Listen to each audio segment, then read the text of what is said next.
கத்ரீனா ஒன்னதாமா வாங்க வாங்க.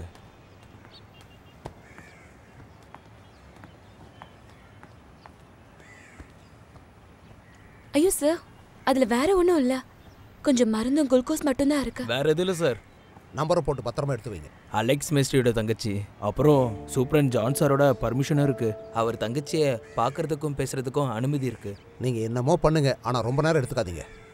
ம் சரி.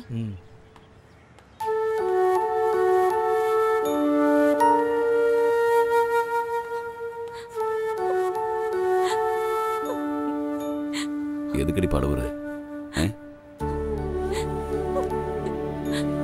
என் அண்ணனை இப்படி பார்க்க வேண்டிய நிலைமை, இதுக்கு நானும் தானே காரணம். ஏண்டி அதை பத்தி எல்லாம் பேசிக்கிட்டு? அவங்க வர்கீஸ் இல்ல, இது வரைக்கும் வரல. இப்போ அவன் தீர்ப்ப வந்தாலும் எந்த பிரயோஜனமும் இல்லை. நீ இங்க வரும்போதெல்லாம் இதுதான் நான் கிட்ட சொல்லிட்டு இருக்கேன். என் பையனை எப்பயாவது பாத்தியா? அவன் ஒரு வாட்டி இங்க கூட்டிட்டு வர முடியுமா?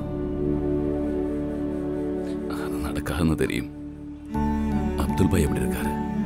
அவரை பார்த்து ரொம்ப நாளாச்சு. அவருக்கு நடக்கிறது கொஞ்சம் கஷ்டம்தான், ஆனா வரணும்னு சொல்லிக்கிட்டே இருப்பாரு. அவர் இங்க வராதனால ஊர்ல என்ன நடக்குதுன்னு தெரிய மாட்டேங்குது.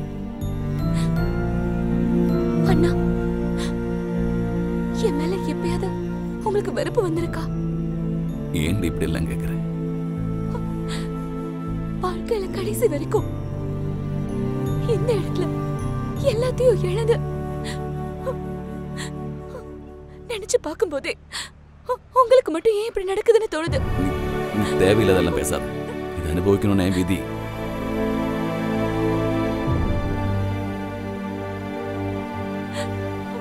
இப்படி எல்லாம் அழுவுறா இருந்தா நீ இங்க வர வேண்டாம். எனக்கு அழுவுறது பார்க்கறதெல்லாம் பிடிக்காது. மேஸ்திரி, டைம் அப். நான் உங்களை கஷ்டப்படுத்த விரும்பல, நான் இங்க இருந்து போறேன்.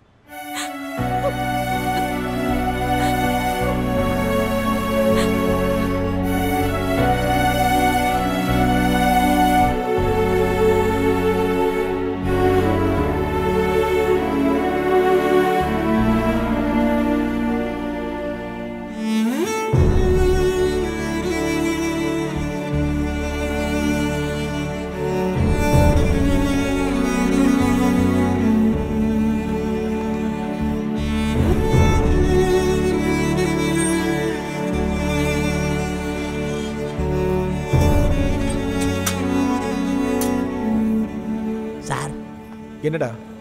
ஆமா, இந்த அலெக்ஸ் மேஸ்திரி யாரு? யாரு?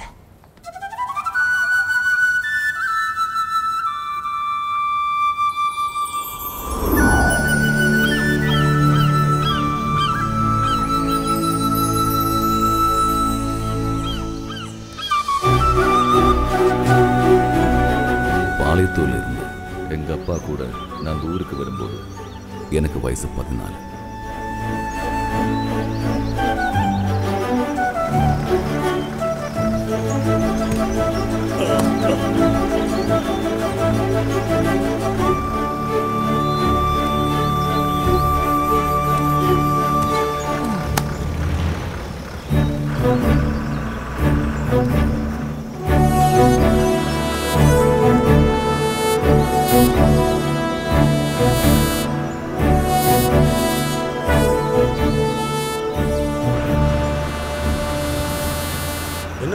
என்னாச்சு?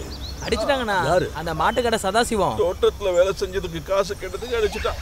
அவங்க வீட்டு வாசல்ல போட்டு நாய் அடிக்கிற மாதிரி என்ன அடிச்சுட்டான். இனிமே அவனை சும்மா விட்டுக்க கூடாதுண்ணே, உடனே ஏதாவது செஞ்சாகணும். நீங்க ஹாஸ்பிட்டலுக்கு கூட்டிட்டு போங்க. வாங்க வாங்க. அன்னைக்கு அடிவாரம் மொத்தம் மாட்டுப்பேட்டை சதாசிவத்தோட கண்ட்ரோல்ல இருந்துச்சு.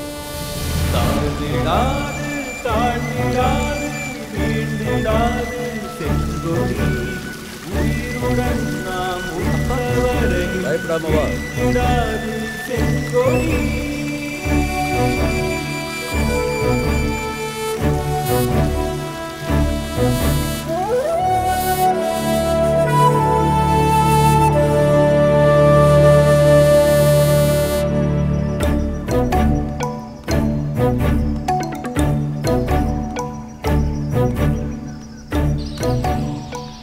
அப்பாவுக்கும் அம்மாவுக்கும் நாங்கள் மொத்தம் 4 பசங்க. அதில் நான் தான் கடைக்குட்டி.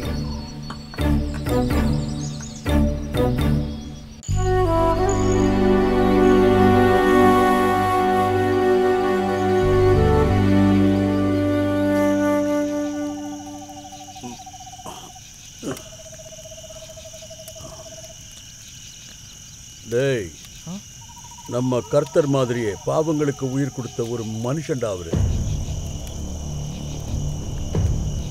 இங்கேயும் பாவப்பட்டவங்க நிறைய இருக்காங்க. மாட்டுக்கொட்டை சதாசிவம் மாதிரி ஆளுங்க இந்த ஊரை ஆளணும்னு நினைக்கும் போது நாம நேசிக்கிற அந்த ஆண்டவர் இங்க வரமாட்டார். உயிரோடு இருக்கிற மனுஷங்க தான் தேவை. ரத்தத்துக்கு ரத்தம் தாண்டா தீர்வு. இத கையில எடுக்கும் போது என்னமோ தெரியல, மலைப்பாம்பு ஏறுற மாதிரி மனசில் ஒரு தைரியம் வருது. மாட்டுக்கொட்ட சதாசிவம் இல்லை, எப்பேற்பட்ட கும்பம் வந்தாலும் நம்ம பயப்படக்கூடாது. டேய் நில்றா, வாடா. அப்பா யானைப்பா. காட்டுல யாரை வராம உங்க பெரியப்பா நான் வருவான். ஓடிடாத, எண்ணெயில முக்கு, சீக்கிரம்.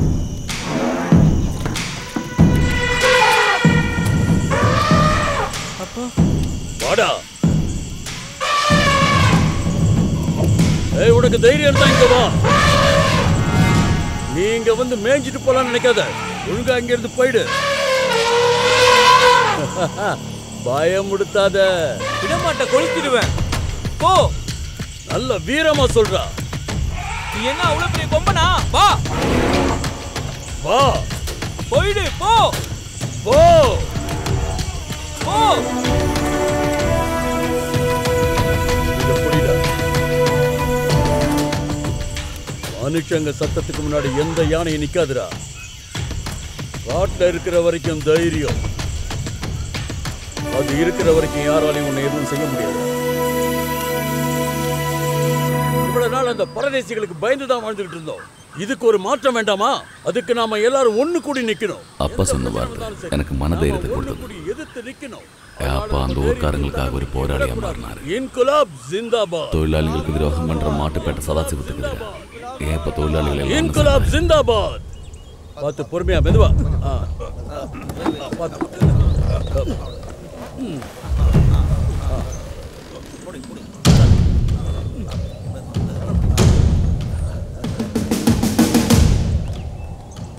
அப்பாவோட தலைமையில அங்க ஒரு கொடியை பறக்க விட்டார். அதுதான் அடிவாரத்தில் இருக்கிற தொழிலாளிகளோட பிரச்சனைக்கு அடையாளமா இருந்த முதல் கொடிமரம்.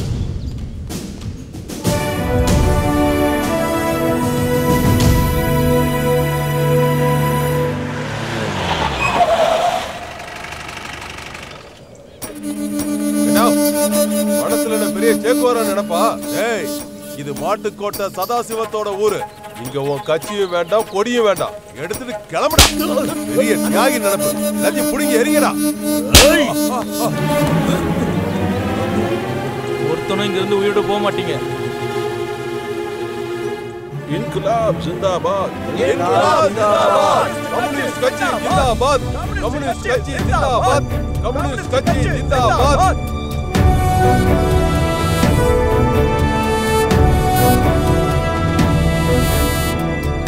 இனி இது இங்கதான் பறக்குது. இதை யாராவது தொட்டா இன்குலாப் ஜிந்தாபாத். இன்குலாப் ஜிந்தாபாத். இன்குலாப் ஜிந்தாபாத். இன்குலாப் ஜிந்தாபாத். இன்குலாப் ஜிந்தாபாத்.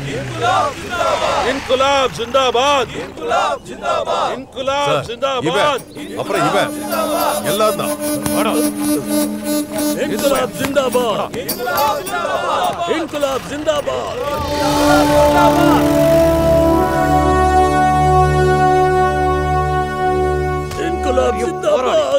இன்னியோட கதை எல்லாத்தையும் முடிச்சிடறான். எங்க கொடியேற்றத்துக்கு நீ யாரா? பெரிய சேகுவாரு. இன்குலாப் ஜிந்தாபாத். போராட்டம் இப்பதான் சார் ஆரம்பிச்சிருக்கு. இன்குலாப் ஜிந்தாபாத். இன்குலாப் இன்னும் உங்களை இங்க வச்சிருந்தா ஸ்டேஷனே கொளுத்திடுவாங்க சார். இன்குலாப் ஜிந்தாபாத். இன்குலாப் ஜிந்தாபாத். போலீஸ் அராஜகம் ஒழிக. போலீஸ் அராஜகம் ஒழிக. போலீஸ் அராஜகம் ஒழிக. விட்டு தொலைங்க. விடுதலை செய், விடுதலை செய், அப்பாவிகளை விடுதலை செய், விடுதலை செய், விடுதலை செய், அப்பாவிகளை விடுதலை செய். போலீஸ் அராஜகம் ஒழிக. போலீஸ் அராஜகம் ஒழிக. போலீஸ் அராஜகம் ஒழிக. ஒவ்வொரு துளி ரத்தத்துக்கும் போலீஸ் தான் பதில் சொல்லணும். போலீஸ் அராஜகம் ஒழிக. போராட்டக்காரங்களுக்கு நடுவில் இருந்து ஓடி வந்து எங்க அப்பாவை கட்டிப்பிடிச்ச அழுத கத்ரீனா என்னோட சொந்த தங்கச்சின்னு எனக்கு தெரிய வந்தது அன்னைக்குதான். நான் அப்பாட்ட அதை பத்தி எதுவும் கேட்கல. அவளோட கண்ணீருக்கு முன்னாடி எனக்கு ஒன்றும் கேட்க தோணல.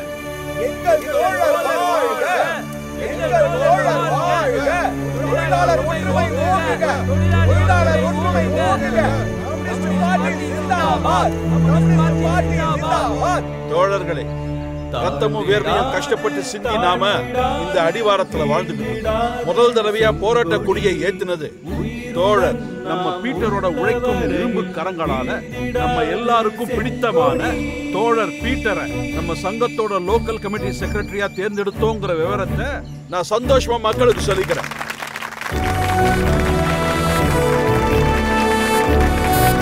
இன்குலாப் ஜிந்தாபாத்! இன்குலாப் ஜிந்தாபாத்! அங்க நட்டு வைமா, அந்த பக்கம். இவளை பத்தின விஷயம் அம்மாக்கு தெரிஞ்சதுன்னா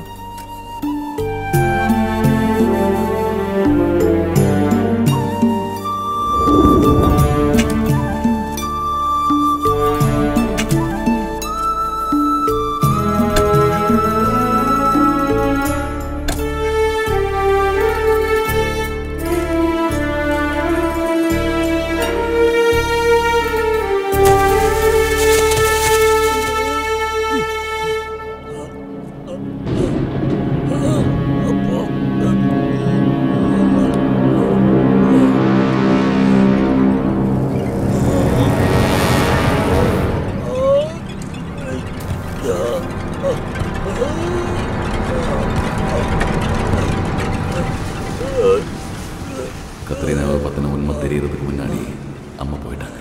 பின்னாடியே அப்பாவும்.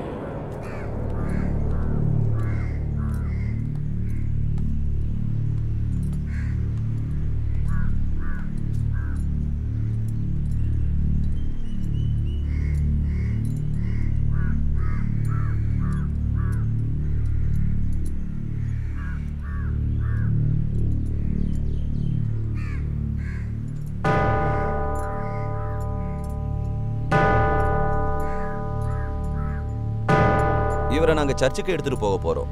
இன்னும் யாராவது பார்க்க இருக்காங்களா? இருக்காங்க. கத்ரீனா,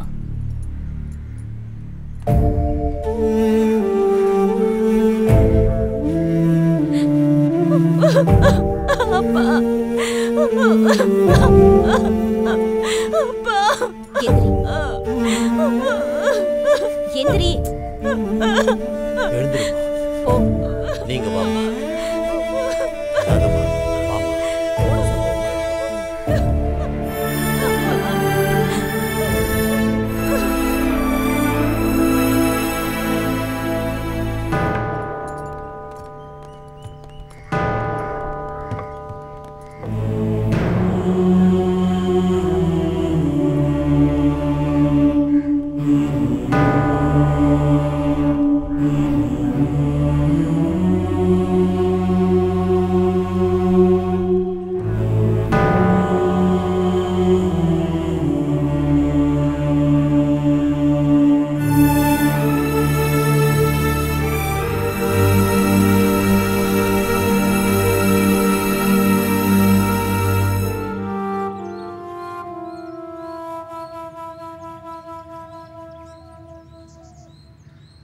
இவளை இந்த வீட்டை விட்டு அனுப்புறியா இல்ல நாங்க போகட்டுமா?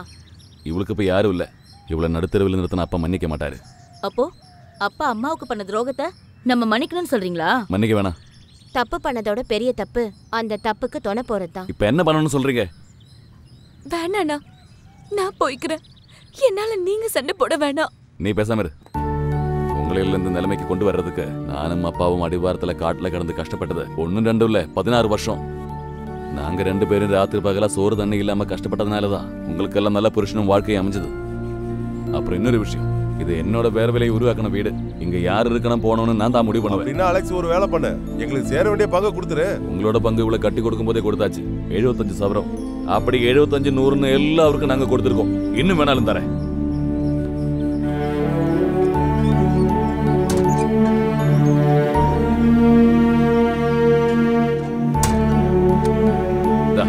சாகிறதுக்கு முன்னாடி அப்பா எழுதி வச்சது. 3 பேருக்கும் தேவையானது இருக்கு. இந்தா, இது என்னோட பெயர்ல இருக்குது. இதையும் 3 பேரும் பங்கு போட்டு எடுத்துக்கோங்க. எனக்கு இவ போதும். இது அப்பாவோட ரத்தம் தான். எனக்கு இன்னொரு இடம் இருக்கு. எங்களுக்கு அது போதும். உடனே இருமா.